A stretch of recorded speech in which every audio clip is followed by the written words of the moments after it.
Hello everyone, this is Prachi Gupta and I welcome you all. Postman API testing tool series में आज हम mock server discuss करेंगे। Mock server क्या होता है और किस तरीके से हम पोस्टमैन टूल में मॉक सर्वर को सेटअप करते हैं, किस तरीके से हम मॉक सर्वर यूज करते हैं एपीआई टेस्टिंग के लिए, किस तरीके से हम मॉक सर्वर में हम डायनेमिक वेरिएबल्स यूज करते हैं, कैसे हम क्वेरी पैरामीटर्स यूज करते हैं मॉक सर्वर में। इन सारी चीजों को हम डिटेल में डिस्कस करेंगे, प्रैक्टिकली इंप्लीमेंट करके देखेंगे। इस सीरीज के पहले के वीडियोस अगर आपने नहीं देखे हैं तो उन्हें जरूर देखें और मुझे सपोर्ट करने के लिए चैनल को सब्सक्राइब करें और वीडियो को एंड तक देखें। आइए शुरू करते हैं आज का session. What is mock server? Mock server क्या होता है पोस्टमैन में? मॉक सर्वर क्या होता है? क्लाइंट से कोई भी रिक्वेस्ट जाता है, सीधा सर्वर को जाता है। एपीआई टेस्टिंग में हम क्या करते हैं? हम रिक्वेस्ट सीधा सर्वर को भेजते हैं। पोस्टमैन के थ्रू भी हम रिक्वेस्ट क्या करते हैं? हम सर्वर को भेजते हैं। पर कई बार ऐसा होता है कि सर्वर साइड पे एपीआईज रेडी नहीं होती हैं। हम क्या करते हैं? ये है क्लाइंट साइड, ठीक है, ये है क्लाइंट साइड और ये है सर्वर साइड, और बीच में क्या है? ये है हमारा एपीआई, है ना। तो एक्चुअल में क्या होता है? क्लाइंट से रिक्वेस्ट जाता है एपीआई के थ्रू और रिस्पांस भी हमें ऐसे ही मिलता है, ठीक है। इधर से रिक्वेस्ट गया, क्लाइंट ने रिक्वेस्ट भेजा, एपीआई के थ्रू सर्वर के पास गया और सर्वर से हमें रिस्पांस मिलता है, ठीक है। यही होता है नॉर्मल वर्क फ्लो। लेकिन कई बार क्या होता है, अब एपीआई का जो डेवलपमेंट होता है, ये जो भी हमारी एपीआईज हैं, एप्लीकेशन प्रोग्राम इंटरफेस, तो इनका डेवलपमेंट डेवलपर करता है। इनको तो प्रोग्राम किया जाता है ना, तो डेवलपर इनको प्रोग्राम करता है। ये डेवलप होता है एपीआई, एपीआई को डेवलपर्स डेवलप करते हैं। तो कई बार क्या होता है, एपीआईज हमारी रेडी नहीं होती हैं। जो डेवलपमेंट टीम होती है वो कहती है कि हमारी अभी एपीआईज रेडी नहीं है, लेकिन जो टेस्टिंग टीम है उनको उनके टेस्ट केसेस राइट करने हैं। लेकिन डेवलपमेंट टीम कह रही है कि हमारी एपीआईज अभी रेडी नहीं है, तो अभी हम आपको टेस्ट करने के लिए ये हम आपको नहीं दे सकते। एपीआईज रेडी नहीं है तो हमें ये वाला प्रोडक्शन एनवायरनमेंट जो है ये हमें नहीं मिल पाएगा। ये जो सर्वर साइड का ये एनवायरनमेंट है ये हमें नहीं मिल पाएगा। तो हम अपने टेस्ट केसेस को कैसे टेस्ट करेंगे? एपीआई जो टेस्ट केसेस टेस्ट राइट कर रहा है, जो भी जिसको भी एपीआई टेस्ट करना है, जो भी टेस्टिंग टीम है, वो जब तक उसको ये प्रोडक्शन एनवायरनमेंट नहीं मिलेगा, सर्वर नहीं मिलेगा, ये एपीआईज नहीं मिलेंगे, वो कैसे टेस्ट करेगा? वो नहीं टेस्ट कर सकता। तो डेवलपमेंट टीम क्या कहती है? तो डेवलपमेंट टीम कहती है कि हमारी एपीआईज अभी रेडी नहीं है, लेकिन हम आपको बता देते हैं कि हमारे रेस्पॉन्सेज किस किस रिक्वेस्ट के बदले में क्या क्या रेस्पॉन्सेज होंगे, ठीक है। तो डेवलपमेंट टीम सारी रेस्पॉन्सेज शेयर कर देती है टेस्टिंग टीम के साथ। तो टेस्टिंग टीम क्या करती है? एक सर्वर सिमुलेट कर लेती है, एक फेक सर्वर क्रिएट कर लेती है। ये तो प्रोडक्शन वाला एनवायरनमेंट है, तो वो प्रोडक्शन एनवायरनमेंट को ना यूज करके अपना एक वो फेक सर्वर क्रिएट कर लेती है, फेक सर्वर क्रिएट कर लेती है जिसको हम मॉक सर्वर कहते हैं। तो पोस्टमैन में ही हम क्या करते हैं? हम एक फेक सर्वर क्रिएट कर लेते हैं, क्योंकि हमारा जो प्रोडक्शन एनवायरनमेंट है वो रेडी नहीं है। तो ये यूज होता है मॉक सर्वर का। मॉक सर्वर क्या है? ये एक फेक सर्वर है, एक सिमुलेटेड सर्वर है। ये जो भी रिस्पॉन्सेज हैं, रिक्वेस्ट के बदले में जो भी रिस्पॉन्सेज मिलेंगे हम उनको इधर सिमुलेट कर लेते हैं। तो हम क्या करते हैं? पोस्टमैन में हम एक फेक सर्वर क्रिएट कर लेते हैं जिसको हम मॉक सर्वर कहते हैं। सिर्फ ये टेस्टिंग के लिए चाहिए होता है। प्रोडक्शन एनवायरनमेंट में वो हम बाद में अलग से फिर हम इस एनवायरनमेंट टेस्ट तो करेंगे, लेकिन जब तक हमारी एपीआईज रेडी नहीं है, डेवलपमेंट टीम प्रिपेयर्ड नहीं है टेस्टिंग के लिए, तब तक हम क्या करते हैं? हम एपीआईज के टेस्ट केसेस हैं उनको राइट करने के लिए, उनको टेस्ट करने के लिए हम एक फेक सर्वर हम क्रिएट कर लेते हैं। इसी को हम कहते हैं मॉक सर्वर। तो फिर हम क्या करते हैं? जो भी रिक्वेस्ट होती है वो हम सीधा इस फेक सर्वर को भेजेंगे और फेक सर्वर से ही हमें इसका रिस्पांस मिलेगा। ये वाला पाथ हम फिर यूज नहीं करते हैं। सीधा हम जो हमारा सिमुलेटेड सर्वर है, मॉक सर्वर कह लीजिए, सिमुलेटेड सर्वर कह लीजिए या फेक सर्वर कह लीजिए, हम डायरेक्टली उसी सर्वर को यूज करके हम अपने एपीआई टेस्ट केसेस हम राइट कर लेते हैं, ठीक है। तो आई होप आप लोगों को समझ आया होगा कि मॉक सर्वर का यूज क्या है, क्या होता है मॉक सर्वर। तो मॉक सर्वर एक फेक सर्वर है जो हम टेस्ट केसेस को राइट करने के लिए हम यूज करते हैं जब हमारे एपीआई प्रिपेयर्ड नहीं है, जब हमारे पास प्रोडक्शन सर्वर अवेलेबल नहीं है, ठीक है। तो हम चलते हैं पोस्टमैन में और हम देखते हैं कि हम मॉक सर्वर हम कैसे क्रिएट करेंगे पोस्टमैन में। तो ये रहा हमारा पोस्टमैन टूल का आइकन डेस्कटॉप पे, मैंने इस पे डबल क्लिक किया और ये टूल ओपन हो रहा है।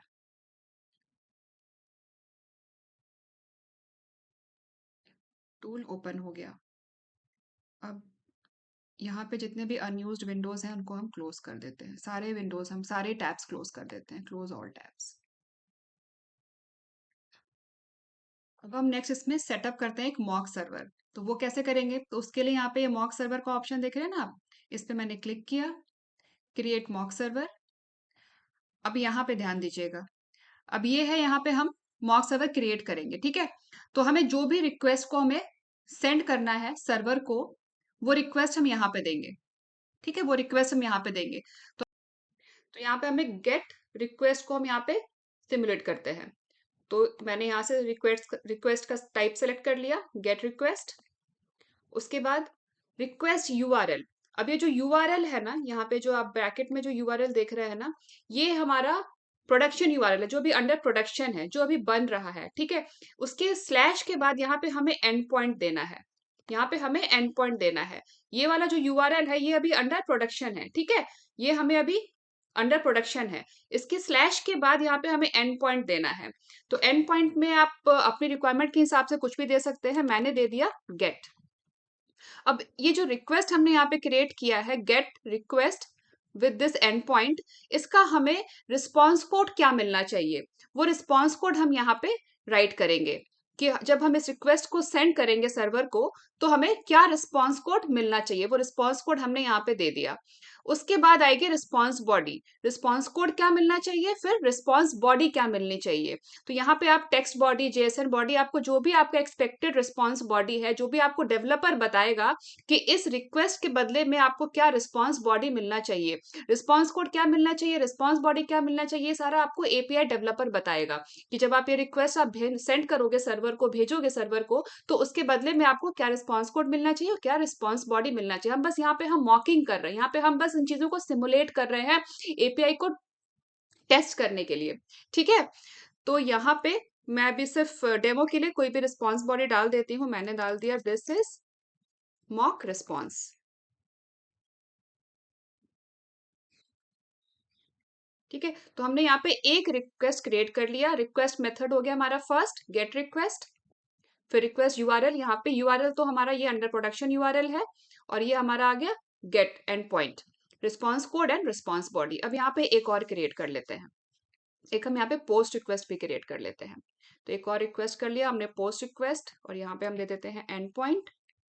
मैंने पोस्ट दे दिया, रिस्पॉन्स कोड 201 दे दिया, क्रिएटेड के लिए 201 यूज करते हैं ना, 201 दे दिया, और response body.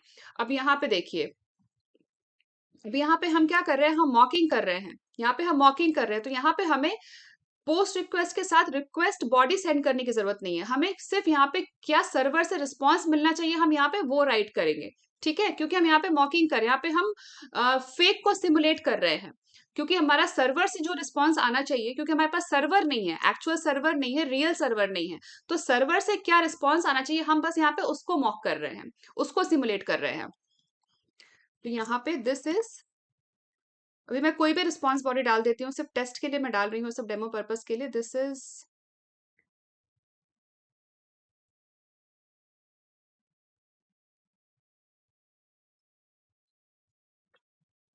mock response, sorry, for post method, ठीक है। तो हमने यहाँ पे दो HTTP रिक्वेस्ट क्रिएट कर लिया, पहला गेट रिक्वेस्ट और दूसरा पोस्ट रिक्वेस्ट, और दोनों के साथ हमने रिस्पॉन्स कोड दिया है और रिस्पॉन्स बॉडी दी है। पोस्ट मेथड के साथ हमने यहाँ पे कोई रिक्वेस्ट बॉडी नहीं दी है, क्योंकि यहाँ पे हम मॉकिंग कर रहे हैं, करेक्ट। सर्वर से हमें रिस्पॉन्स कोड मिलता है और रिस्पॉन्स बॉडी मिलता है, तो हमने यहाँ पे जो भी हमें डेवलपर बताएगा उसके हिसाब से हम यहाँ पे रिस्पॉन्स कोड डाल देंगे और हम रिस्पॉन्स बॉडी डाल देंगे, ठीक है। हम हमारी एपीआई को टेस्ट कर रहे हैं, ठीक है। अब हमने यहाँ पे दो रिक्वेस्ट क्रिएट कर ली। अब हम क्या करेंगे, इन दोनों को टेस्ट करते हैं। हम यहाँ पे नेक्स्ट पे क्लिक कर देते हैं। नेक्स्ट पे क्लिक किया, यहाँ पे दे देंगे सर्वर का नाम। मैंने दे दिया माय फर्स्ट मॉक सर्वर, ठीक है। आप चाहे तो यहाँ पे एनवायरनमेंट सेलेक्ट कर सकते हो, आपने जो भी एनवायरनमेंट बनाया है, क्यूए एनवायरनमेंट है हमारे पास अभी, तो डेवलपर एनवायरनमेंट है। आप अपनी रिक्वायरमेंट के हिसाब से एनवायरनमेंट भी यहाँ पे सेट कर सकते हो। मैंने अभी के लिए सिर्फ नो एनवायरनमेंट ही रहने दिया है, कोई एनवायरनमेंट सेलेक्ट नहीं किया है। अब यहाँ पे मैं क्रिएट मॉक सर्वर पे क्लिक कर देती हूँ, जिससे कि हमारा मॉक सर्वर क्रिएट हो जाए। अब यहाँ पे ध्यान दीजिएगा, हमारा मॉक सर्वर क्रिएट हो गया।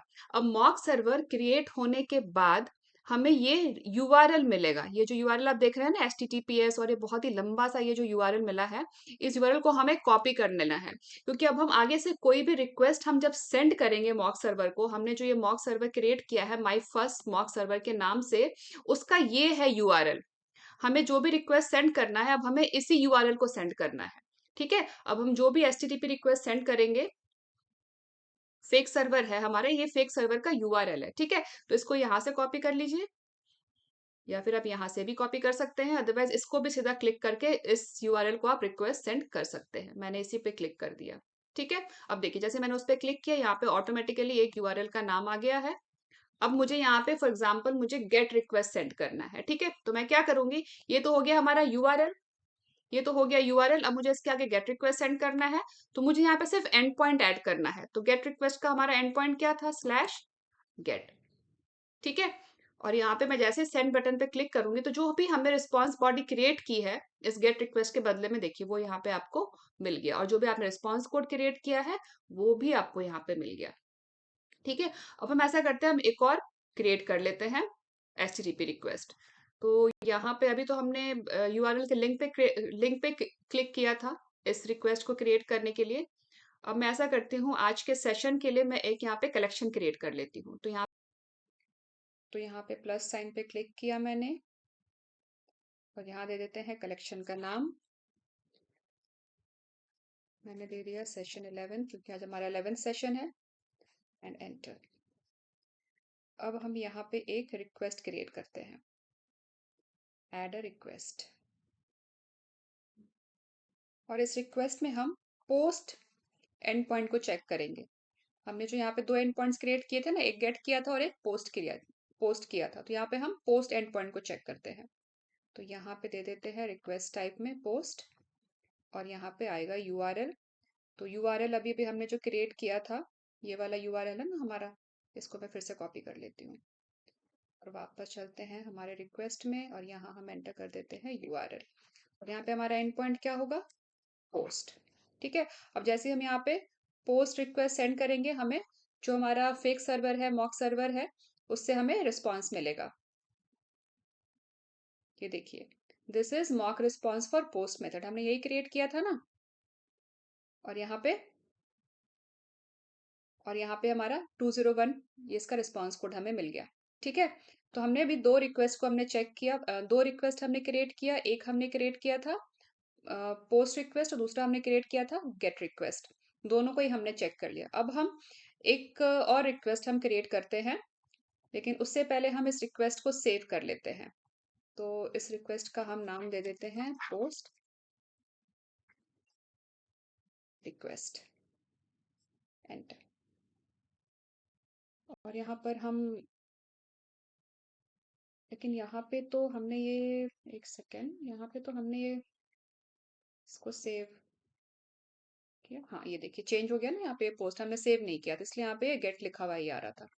अब ये पोस्ट हो गया। अब हम एक और मॉक सर्वर में ही हम एक और रिक्वेस्ट क्रिएट कर लेते हैं। तो ये यहाँ पे मॉक सर्वर का ये हमारा कलेक्शन क्रिएट हुआ है ना, इसी में अभी हमने जो दो रिक्वेस्ट क्रिएट किए थे, हमने एक रिक्वेस्ट क्रिएट किया था जिसमें हमने रिस्पॉन्स बॉडी डाला था, दिस इज मॉक रिस्पॉन्स। और दूसरा हमने पोस्ट रिक्वेस्ट क्रिएट किया था जिसमें हमने रिस्पॉन्स बॉडी डाला था, this is mock response for post method. अगर आपको कुछ मॉडिफिकेशन करना है तो आप यहाँ से भी मॉडिफिकेशन कर सकते हो इन दोनों रिक्वेस्ट में। अब हम एक और रिक्वेस्ट क्रिएट करते हैं, उसमें हम क्या करेंगे, जो हम गेट रिक्वेस्ट क्रिएट करेंगे ना, उसमें जो रिस्पॉन्स बॉडी होगी वो JSON फॉर्मेट में रिस्पॉन्स बॉडी होगी। ये वाली जो रिस्पॉन्स बॉडी हमने इस गेट रिक्वेस्ट में जो हमने रिस्पॉन्स बॉडी हमने ऐड की है, वो टेक्स्ट फॉर्मेट में है। अब हम जो रिस्पॉन्स बॉडी ऐड करेंगे वो हम JSON फॉर्मेट में ऐड करेंगे। ठीक है, तो उसके लिए हम क्या करते हैं, इसी गेट रिक्वेस्ट को ही हम डुप्लीकेट कर लेते हैं। राइट क्लिक किया हमने गेट रिक्वेस्ट पे, एंड देन डुप्लीकेट, और इसी में हम मॉडिफिकेशंस कर देंगे। तो इसमें सबसे पहले इसका हम नाम चेंज कर लेते हैं। इसको कर दिया मैंने रीनेम, गेट इन जेएसएन कर दिया मैंने, ठीक है, गेट इन जेएसएन। और इसके जो डिफॉल्ट सेक्शन है इसमें हम कर देंगे मॉडिफिकेशंस। तो इसका जो ये गेट मेथड है, इसका जो ये गेट रिक्वेस्ट है ना, यहाँ से हमने रिक्वेस्ट का टाइप सेलेक्ट कर लिया और यहाँ से हम इसका एंड पॉइंट चेंज करेंगे, गेट इन जेएसएन कर दिया, ठीक है। अब यहाँ पे जो रिस्पॉन्स बॉडी हमें मिलेगी, हम इसमें क्या करेंगे, हम जेएसएन फॉर्मेट राइट करेंगे। यहाँ पे आप स्टेटस कोड चेंज कर सकते हो और यहाँ पे मैं क्या करूंगी, यहाँ पे इसका जो रिस्पॉन्स बॉडी आएगा वो हम जेएसएन में राइट करेंगे। तो स्टेटस कोड में यहाँ पे 200 ही रहने देती हूँ और सिर्फ यहाँ पे हम रिस्पॉन्स बॉडी राइट करेंगे जेएसएन फॉर्मेट में। तो मैं ये रिस्पॉन्स बॉडी डिलीट कर देती हूँ। तो उसके लिए हम क्या करेंगे, यहाँ से जो टाइप है इसको हम सेलेक्ट कर लेते हैं जेएसएन, ठीक है, और यहाँ पे जेएसएन फॉर्मेट में हम राइट कर देते हैं। तो हम छोटा सा एक हम जेएसएन डेटा राइट करते हैं। तो सबसे पहले कर्ली ब्रैकेट स्टार्ट कर लिया हमने, क्लोज भी कर लिया। फिर यहाँ पे हम देंगे पैरामीटर डबल कोट्स में, पैरामीटर का नाम एक नेम ले लेते हैं। फिर कोलन के बाद डबल कोट्स में इसकी वैल्यू, मैंने वैल्यू में दे दिया प्राची गुप्ता, ठीक है। उसके बाद कॉमा लगाने के बाद सेकंड पैरामीटर, जो इसके बाद जो हम पैरामीटर लेंगे, तो एक नेक्स्ट पैरामीटर हम ले लेते हैं यूजर नेम, डबल कोट्स में ले लिया। फिर कोलन के बाद यूजर नेम की वैल्यू, वैल्यू में हम दे देते हैं पीजी, ठीक है, मैंने पीजी दे दिया वैल्यू में। फिर कॉमा लगाने के बाद आप कोई और पैरामीटर भी ले सकते हैं। मैं ले लेती हूँ लोकेशन, फिर कोलन, फिर यहाँ पे डबल कोट्स में लोकेशन की वैल्यू में दे दिया मैंने दिल्ली, ठीक है। अभी हम तीन पैरामीटर्स ही ले लेते हैं, ठीक है, name, user name and location, और इसको हम कर देते हैं सेव। तो ये हमने सेव कर दिया। अब हमारा एंड पॉइंट क्या हो गया, गेट इन जेएसएन, ठीक है। ये तो हमारा यूआरएल हो ही गया। उसके बाद जो हमारा एंड पॉइंट है वो हो जाएगा गेट इन जेएसएन, ठीक है। मैंने इसको कॉपी कर लिया, पूरा ही मैंने कॉपी कर लिया और मैंने इसको सेव भी कर दिया है। अब हम एक और रिक्वेस्ट क्रिएट करते हैं, जो सेशन 11 कलेक्शन हमने क्रिएट किया है यहाँ पे हम एक और रिक्वेस्ट क्रिएट करते हैं, get request, add request, right click करके कलेक्शन पे, और यहाँ पे रिक्वेस्ट का नाम दे देते हैं गेट जेएसएन डेटा, ठीक है। और यहाँ पे URL with and point, along with and point हमने यहाँ पे यूआरएल डाल दिया, ठीक है। अब देखो बार बार हमें यहाँ पे ना ये पूरा लंबा सा यूआरएल हमें यहाँ पे एंटर करना पड़ रहा है ना। तो हम चाहे तो इस यूआरएल को हम एज ए वेरिएबल में भी कन्वर्ट कर सकते हैं, हम इसको एज ए वेरिएबल भी स्टोर कर सकते हैं। इस यूआरएल को कैसे स्टोर करना है, यूआरएल को एज ए वेरिएबल, वो आप लोगों को मैंने पहले के सेशन में बताया हुआ है। तो आप चाहो तो वैसे भी स्टोर कर सकते हो, क्योंकि रियल टाइम में भी हम ऐसा ही करते हैं। जो यूआरएल्स वगैरह होते हैं ना, उसको हम वेरिएबल में स्टोर करते हैं, हम उसको ग्लोबल बना लेते हैं, एनवायरनमेंट बना लेते हैं, कलेक्शन लेवल वेरिएबल बना सकते हैं। आपकी रिक्वायरमेंट के हिसाब से आप किसी भी टाइप का वेरिएबल आप क्रिएट कर सकते हो, ठीक है। तो अभी हमने यहाँ पे एक गेट रिक्वेस्ट क्रिएट कर लिया, यहाँ पे हमने टाइप सेलेक्ट कर लिया रिक्वेस्ट का, वो हमारा हो गया गेट रिक्वेस्ट, और यहाँ पे हमने यूआरएल दे दिया। अब हम जैसे ही यहाँ पे हम सेंड पे क्लिक करेंगे, हमें जेएसएन डेटा मिलेगा। ये देखिए मिल गया ना जेएसएन डेटा, जो जो हमने अभी गेट जेएसएन वाले में हमने जो भी क्रिएट किया था, ठीक है। हमने ये फेक रिक्वेस्ट क्रिएट किया था ना गेट जेएसएन के नाम से, सॉरी ये वाला नहीं है कलेक्शन हमारा, ये है माय, ये गेट इन जेएसएन, ये हमने क्रिएट किया था ना, तो हमें वो रिस्पॉन्स में मिल गया, ठीक है। अब आप चाहो तो यहाँ पे, अभी तो हमने यहाँ पे क्या किया है, हमने ये वैल्यूज को हमने हार्ड कोड किया है, लेकिन आप इन हार्ड कोडेड वैल्यूज की जगह ना आप डायनेमिक वेरिएबल भी यूज कर सकते हो। डायनेमिक वेरिएबल कैसे यूज करेंगे, हमने डिस्कस किया है पहले के सेशन में। अगर वो वीडियो आप लोगों ने नहीं देखा है तो आप लोग पोस्टमैन वाली प्लेलिस्ट जरूर चेक कीजिएगा, वहां आपको वो वीडियो मिल जाएगा। तो डायनेमिक वेरिएबल के लिए सबसे पहले हम यहाँ पे डबल कर्ली ब्रैकेट में, क्योंकि वेरिएबल को हम डबल कर्ली ब्रैकेट्स में राइट करते हैं, और डायनेमिक वेरिएबल्स कैसे स्टार्ट होते हैं, वो डॉलर साइन से स्टार्ट होते हैं। तो जैसे ही मैंने यहाँ पे डॉलर साइन ऐड किया, यहाँ पे देखो सारे डायनेमिक वेरिएबल्स आपको यहाँ पे लिस्ट हो गए ना। आपको कौन सा डायनेमिक वेरिएबल चाहिए, मुझे नेम चाहिए, तो यहाँ पे मैं राइट कर देती हूँ first name, random first name, तो मैंने सेलेक्ट कर लिया और ये आएगा डबल कोट्स में, ठीक है, ये आएगा डबल कोट्स में, ठीक है। तो अब हर बार क्या होगा, एक नया फर्स्ट नेम जनरेट होगा। जब भी हम रिक्वेस्ट को सेंड करेंगे ना, तो हमें जो रिस्पॉन्स मिलेगा हर बार एक नया हर बार एक रैंडम फर्स्ट नेम मिलेगा। अब इसी तरीके से यहाँ पे हम एक यूजर नेम भी जनरेट कर लेते हैं रैंडम। तो डबल कोट्स में ही वेरिएबल के लिए double curly bracket open and close कर दिया मैंने। अब बीच में मैं यहाँ पे dollar sign for dynamic variable and user name, तो ये रैंडम यूजर नेम ले लेती हूँ मैं। ठीक है, तो अब हर बार क्या होगा, जब भी हमें रिस्पॉन्स मिलेगा एक नया यूजर नेम मिलेगा। ठीक है, तो टेस्टिंग पर्पस के लिए हम ये रैंडम वेरिएबल्स हम यूज कर सकते हैं अपने डेटा को हर बार एक नया डेटा जनरेट करने के लिए, फेक डेटा जनरेट करने के लिए। लोकेशन भी हम एक रैंडम ले लेते हैं। तो डबल कोट्स में यहाँ पे डबल कर्ली ब्रैकेट, क्योंकि हम यहाँ पे वेरिएबल यूज करेंगे, और डॉलर साइन से स्टार्ट होता है रैंडम वेरिएबल, तो हमने डॉलर साइन ऐड कर दिया। अब हमें लोकेशन चाहिए, तो हम यहाँ पे लोकेशन टाइप करते हैं, देखते हैं लोकेशन में क्या क्या आता है। लोकेशन में हम क्या ले सकते हैं,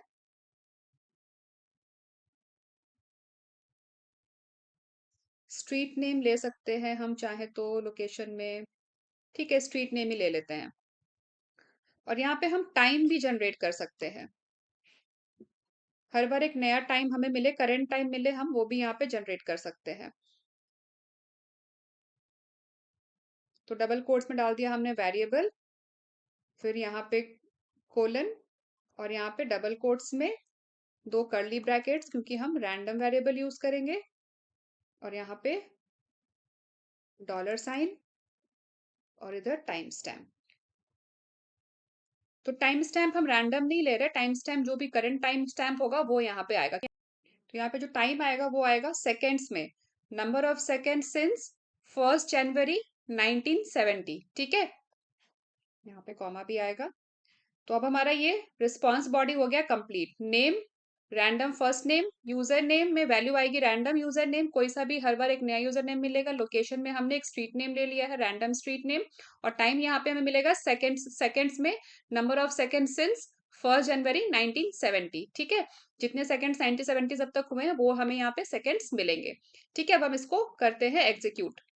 तो ये हमारा हो गया गेट रिस्पॉन्स, सॉरी ये हमारा हो गया get request, request type get, ये हो गया हमारा यूआरएल, ये हो गया end point get in JSON, और ये हो गई इसकी रिस्पॉन्स बॉडी। जब ये रिक्वेस्ट जाएगा तो ये रिस्पॉन्स सर्वर से हमें मिलेगा, मॉक सर्वर से हमें मिलेगा। ठीक है, हमारा ये है माई फर्स्ट मॉक सर्वर। तो अब हम इसको सेंड करके देखते हैं। तो हमने ऑलरेडी यहाँ पे सेशन 11 कलेक्शन में हमने एक गेट जेएसएन डेटा जो बनाया था, इसी को हम सेंड करते हैं। तो हमें अब क्या होगा, हमें एक नया रिस्पॉन्स मिलेगा। ये देखिए यहाँ पे हमें एक रिस्पांस मिल गया ना, जैसे हमने इस पे सेंड किया ये हमें रिस्पांस मिला। यहाँ पे एक न्यू यूजर नेम मिला है, सॉरी नया नेम मिला है, यूजर नेम भी एक रैंडम मिला है, लोकेशन भी रैंडम मिला है, और यहाँ पे टाइम मिला हमें सेकेंड्स में। ठीक है, हम एक बार फिर से सेंड करते हैं, और ये हमने रिस्पॉन्स कोड डाला था 200, तो हमें ये रिस्पॉन्स कोड भी 200 आया है। तो हमने जो भी हमने फेक सिमुलेट किया है, जो भी हमने मॉक सर्वर में जो भी हमने रिक्वेस्ट सिमुलेट किया है, एग्जैक्टली उसी के हिसाब से हमें यहाँ पे रिस्पॉन्स मिला है।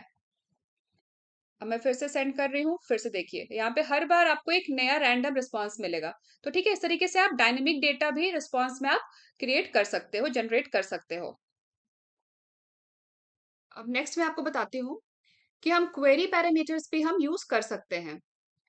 मॉक सर्वर में हम क्वेरी पैरामीटर्स भी यूज कर सकते हैं।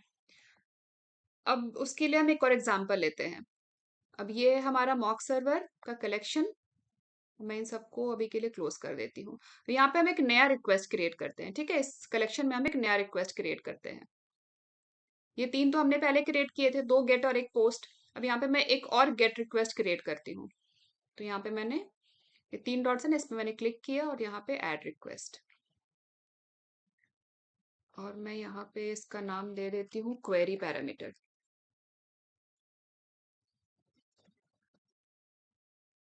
ठीक है, ये हमारा gate request.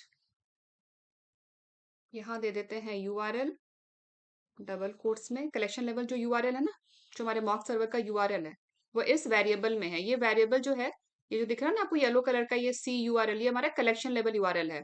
C stands for collection level. ये जो जी है, G stands for global, and C stands for collection level. तो हम ये वाला यूआरएल यूज करेंगे, जिससे कि हमें ऑटोमेटिकली इसका यूआरएल वहां पे मिल जाएगा। ये हम वेरिएबल यूज करेंगे। ये सी यूआरएल ये वेरिएबल है। ठीक है, उसके बाद यहाँ पे हम एंड पॉइंट दे देते हैं, मैंने दे दिया यूजर। ठीक है, एंड पॉइंट दे दिया यूजर। अब इसके अंदर हम दो एग्जांपल्स क्रिएट करेंगे। ये जो कलेक्शन है ये अपने आप क्रिएट हुआ है, माय फर्स्ट मॉक सर्वर ये अपने आप क्रिएट हुआ है। ठीक है, ये कलेक्शन अपने आप क्रिएट हुआ, ये कलेक्शन मैंने क्रिएट नहीं किया। ये कलेक्शन कब क्रिएट हुआ, जब हमने मॉक सर्वर को जब क्रिएट किया था ना, जब हमने ये मॉक सर्वर क्रिएट किया था तो उस वक्त ये कलेक्शन अपने आप क्रिएट हुआ था, ये हमने ऐसे क्रिएट नहीं किया।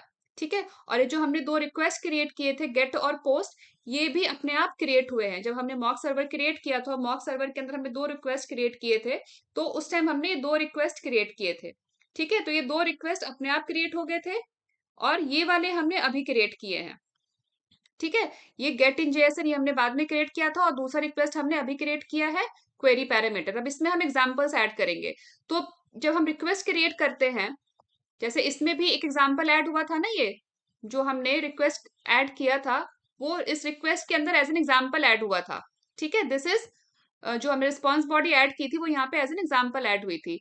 ठीक इसी तरीके से हम यहाँ भी करेंगे। हम तो कहने का मतलब ये है कि रिक्वेस्ट में हम जो भी रिस्पॉन्सेज क्रिएट करते हैं, जैसे पोस्ट रिक्वेस्ट में हमने जो यहाँ पे ये रिस्पॉन्स क्रिएट किया, ये एज एन एग्जाम्पल क्रिएट होता है। ठीक है, गेट रिक्वेस्ट में सॉरी हाँ, गेट रिक्वेस्ट में हमने जो ये रिस्पॉन्स क्रिएट किया, ये भी एज एन एग्जाम्पल क्रिएट हुआ है। ठीक है, जब हम इसको एक्सपैंड करेंगे तो आपको ये एग्जाम्पल दिखेगा, ये देखिए, जब इसको हम एक्सपैंड करेंगे ना तो आपको ये एग्जाम्पल दिखेगा ये। ठीक है, तो ये भी एज एन एग्जाम्पल क्रिएट हुआ है। तो जो रिस्पॉन्सेज होते हैं वो रिक्वेस्ट के अंदर एज ए एग्जाम्पल क्रिएट होते हैं। अब हमने ये रिक्वेस्ट क्रिएट किया, इसमें हमें एक रिस्पॉन्स क्रिएट करना है, तो हम क्या करेंगे, इसमें हम एक एग्जाम्पल क्रिएट करेंगे। ठीक है, तो मैंने इस पर राइट क्लिक किया और यहाँ पे ऐड एग्जाम्पल, इसका एक नाम दे देते हैं। मैंने दे दिया क्वेरी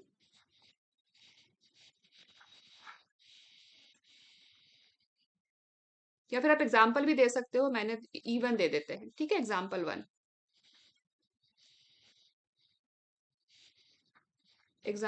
1 दे दिया मैंने। ठीक है, ये हमारा हो गया फर्स्ट एग्जाम्पल। और यहाँ पे आएगा URL, तो ये हो गया हमारा कलेक्शन। कलेक्शन के अंदर ये रिक्वेस्ट और रिक्वेस्ट के अंदर ये हमारा एक रिस्पॉन्स एज एन एग्जाम्पल। ठीक है, एग्जाम्पल 1। और यहाँ पे आएगा URL, तो हमारा जो वेरिएबल है कलेक्शन लेवल वेरिएबल वो हम यहाँ पे डालेंगे।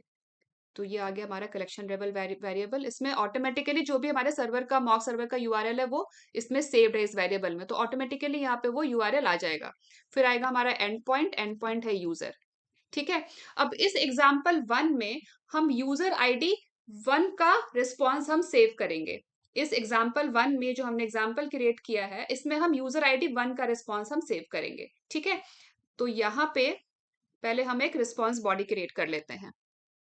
रिस्पॉन्स बॉडी होगा हमारा JSON फॉर्मेट में, तो मैंने यहाँ पर सेलेक्ट कर लिया JSON, curly bracket open and close, फिर यहाँ पे पैरामीटर ID, फिर कोलन, और फिर यहाँ पे हम डालेंगे ID की वैल्यू, तो मैंने डबल कोट्स में ही दे दिया 1। ठीक है, इसको हम विदाउट कोट्स दे देते हैं एज ए न्यूमेरिक डेटा। ठीक है, ID = 1। अब यहाँ पे हमें क्या करना है, हमें यहाँ पे देना है क्वेरी पैरामीटर। तो उसके लिए क्वेरी पैरामीटर के लिए हम क्या करते हैं, हम क्वेश्चन मार्क यूज करते हैं। पहले की वीडियोस में हम लोगों ने ये डिस्कस कर लिया है कि क्वेरी पैरामीटर क्या होता है और क्वेरी पैरामीटर के लिए हम कैसे राइट करते हैं URL में। तो यहाँ पे हमारा आ जाएगा क्वेश्चन मार्क क्वेरी पैरामीटर के लिए। अब देखिए, जैसे ही मैंने यहाँ पे क्वेश्चन मार्क ऐड किया ना, यहाँ पे ये पैरामीटर वाला जो टैब है इसमें ये की के लिए ये एनेबल हो गया। ठीक है, अब यहाँ पे मैं डालूंगी की में क्या ID, जैसे मैंने यहाँ पे ID टाइप किया, देखिए ऑटोमेटिकली की में यहाँ पे ID आ गया, और फिर ID की वैल्यू =1। ठीक है, तो जब भी ये वाला रिक्वेस्ट आएगा मॉक सर्वर के पास तो वो ये रिटर्न करेगा रिस्पॉन्स। ठीक है, जब भी ये वाला क्वेरी आएगा यूजर फॉर क्वेरी यूजर, जब भी इस यूजर को मतलब जब भी इस URL पर रिक्वेस्ट आएगा ये वाला रिस्पॉन्स रिटर्न होगा। ठीक है, तो ये हमने यहाँ पे क्वेरी पैरामीटर ऐड किया है। तो इस URL में ये हो गया क्वेरी पैरामीटर, क्वेश्चन मार्क के बाद जो है वो है क्वेरी पैरामीटर। ठीक है, पहले की वीडियोस में हमने डिस्कस किया है कि क्वेरी पैरामीटर क्या होता है। तो इससे मैचिंग डेटा वो ढूंढता है, जो मॉक सर्वर है वो बिल्कुल रिक्वेस्ट से मैचिंग डेटा ढूंढेगा।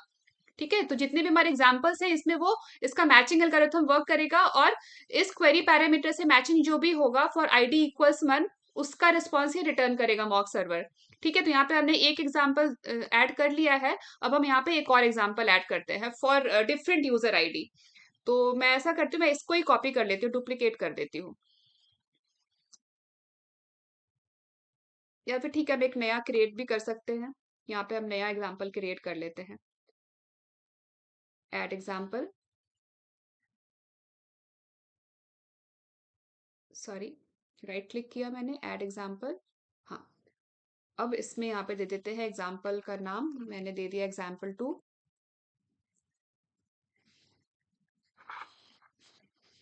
और यहाँ पे यूआरएल का जो वेरिएबल है वो दे दिया हमने यहाँ पे। और लास्ट में इसके बाद यहाँ पे आएगा एंड पॉइंट, यूआरएल के बाद एंड पॉइंट है हमारा यूजर, और फिर आएगा क्वेरी पैरामीटर। तो क्वेरी के लिए क्वेश्चन मार्क, आईडी इक्वल्स, कोई भी आईडी ले लेते हैं, आईडी इक्वल्स 3 ले लेते हैं। पहले हमने 1 लिया था, नहीं हमने यहाँ पे 3 ले लिया। और यहाँ पे हम एक इसका रिस्पॉन्स बॉडी क्रिएट कर लेते हैं। तो ये है हमारा रिस्पॉन्स बॉडी। अच्छा हाँ, पहले वाले एग्जाम्पल में हमने रिस्पॉन्स कोड नहीं डाला, तो यहाँ पे हम रिस्पॉन्स कोड डाल देते हैं और इसको हम कर देते हैं सेव। example2 में भी हमें यहाँ पे रिस्पॉन्स कोड ऐड करना है, ये हमने मिस कर दिया था। रिस्पॉन्स कोड 200 डाल दिया, ठीक है। अब यहाँ पे रिस्पॉन्स बॉडी ऐड करते हैं जेएसएन फॉर्मेट में। यहाँ से हमने सेलेक्ट कर लिया जेएसएन, और यहाँ पे आ गया पैरामीटर डबल कोट्स में आईडी कोलन, आईडी है 3, ठीक है। तो जब भी क्वेरी आएगी फॉर आईडी 3 तो ये वाला रिस्पॉन्स रिटर्न होगा, ठीक है। तो आई होप आप लोगों को समझ आ रहा होगा कि किस तरीके से हम वॉक सर्वर में हम क्वेरी पैरामीटर्स भी यूज कर सकते हैं। अब इसको कर दिया हमने सेव, कंट्रोल एस यूज करके। अब हम इस यूआरएल को हम रिक्वेस्ट सेंड करेंगे, ठीक है। तो हम चलते हैं जो हमने कलेक्शन क्रिएट किया है आज सेशन 11 के नाम से, और यहाँ पे हम एक नया रिक्वेस्ट क्रिएट कर लेते हैं, ऐड रिक्वेस्ट। और इधर हम दे देते हैं रिक्वेस्ट का नाम गेट यूजर, ठीक है। और यहाँ पे आएगा हमारा यूआरएल, सॉरी, ये है हमारा रिक्वेस्ट गेट यूजर। ऐसा करते हुए बाकी के सारे मैं टैब्स क्लोज कर देती हूँ, क्लोज ऑल टैब्स कर देते हैं, save changes and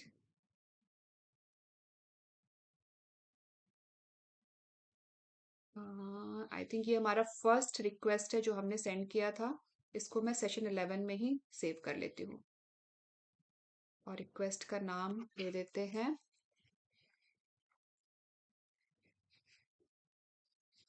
first get mock server data, ठीक है। इसको सेव कर दिया। काफी कॉम्प्लिकेटेड सा नाम हो गया है, इसको रीनेम कर देते हैं।